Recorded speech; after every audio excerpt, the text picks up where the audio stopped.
Bien, je suis au Tanner, le site Tanner qui est bloqué depuis bientôt 4 semaines et j'ai réussi à entrer parce que j'ai demandé une autorisation exceptionnelle pour accéder à mon bureau, pour accéder au secrétariat, parce que j'avais des documents à imprimer, des documents pour faire passer des examens, des documents aussi, des listes d'émargement, et cetera, pour un examen qui a lieu demain. Alors c'est absolument n'importe quoi, moi j'en peux plus, plus personne ne comprend rien à rien, les secrétariats pédagogiques sont épuisés, les collègues sont épuisés. L'immense majorité des étudiants sont complètement désorientés ou paniqués, enfin c'est absolument n'importe quoi. Alors ce qu'il faut savoir déjà, c'est que le site est absolument pas bloqué en fait, c'est-à-dire que tout est fermé avec des poubelles devant, mais il n'y a plus un étudiant, hein. Les étudiants qui étaient avant sur la passerelle, il n'y en a plus un. Devant la porte Z, il n'y a personne. Devant Telem, ils étaient trois ce matin à 9 heures, c'est n'importe quoi, donc il n'y a plus aucun étudiant mobilisé bloquant le site. Donc c'est juste des décisions de principe votées dans une AG, avalisées par la présidence de l'université qui a trop peur d'une occupation du site avec des dégradations. Donc déjà, il faut savoir qu'il n'y a pas du tout de blocage réel, en fait, rien n'est bloqué du tout. Donc c'est quand même complètement hallucinant. Et puis surtout, ce qui se passe, c'est que nous, les équipes pédagogiques, secrétariat, etc., on avait mis en place un certain nombre de systèmes qui allaient permettre de tenir malgré tout les contrôles continus, les examens terminaux. Dans les contrôles continus, c'est en ce moment, depuis la semaine dernière, les examens terminaux en mai. Et le problème, c'est que avec le blocage qui se poursuit, il y a un certain nombre de choses qu'on ne peut pas tenir. On avait mis en place des délocalisations sur d'autres sites, voilà, donc qui vont se tenir aussi. Des évaluations en distanciel, mais forcément en temps limité, parce que c'est pas possible légalement et même même pour des questions d'équité entre étudiants, d'autoriser certaines évaluations sur des domaines très précis à se tenir sur plusieurs jours. Et donc la CFVU de vendredi dernier a voté des décisions complètement inapplicables, extrêmement contraignantes.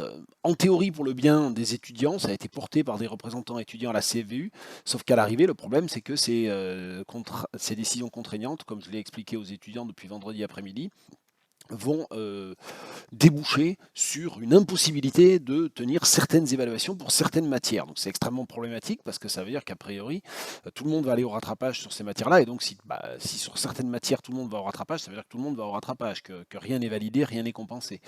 Donc c'est complètement déprimant au possible. Pour vous donner une idée des semaines qu'on passe, outre les centaines et les centaines de mails que je reçois, que je traite jour après jour. Là, ce matin, donc, je vous fais cette petite vidéo. Alors oui, vous allez dire, oh, ben non, il a rien à foutre, il fait des vidéos. Bah si, j'ai quand même pris 5 minutes pour essayer de pousser ce coup de gueule parce que j'en ai ras le bol. Et j'en ai surtout ras le bol de la CFVU qui a pris des décisions complètement inapplicables, soi-disant pour garantir je sais pas quoi. Et en fait, en garantissant des espèces de principes théoriques abstraits, déconnectés, finalement, on empêche les étudiants de passer les examens, on empêche la tenue des examens. Donc c'est complètement contre-productif et aberrant. Voilà, donc je disais, je prends 10 minutes ou 5 minutes pour faire cette vidéo. Et puis, en fait, qu'est-ce que je fais? Donc là, je suis venu au Tanner en vélo, j'ai pris du matériel, je vais remonter chez moi, j'habite à Tournord. Je vais faire passer une colle d'agrégation entre 11 heures et 12 heures par Teams. Ensuite, cet après-midi, je surveille un examen de première année, enfin, c'est un contrôle continu, c'est le dernier contrôle continu d'un examen de première année, d'une matière de première année. Alors là, c'est à l'IUT, à Tournord, parce que c'est délocalisé. Demain matin, je fais passer l'école d'agrégation où ça au CESR, donc encore sur un autre site. Puis à 14 heures, on a un conseil de faculté exceptionnel qui était normalement jeudi, mais qui a été avancé parce que jeudi, c'est une journée de grève et d'action et qu'on a le droit de rien faire les jours de grève et d'action pour tout arranger.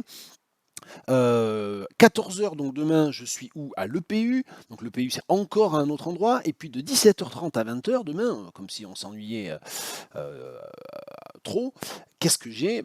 Je surveille avec une collègue un examen de deuxième année, où ça?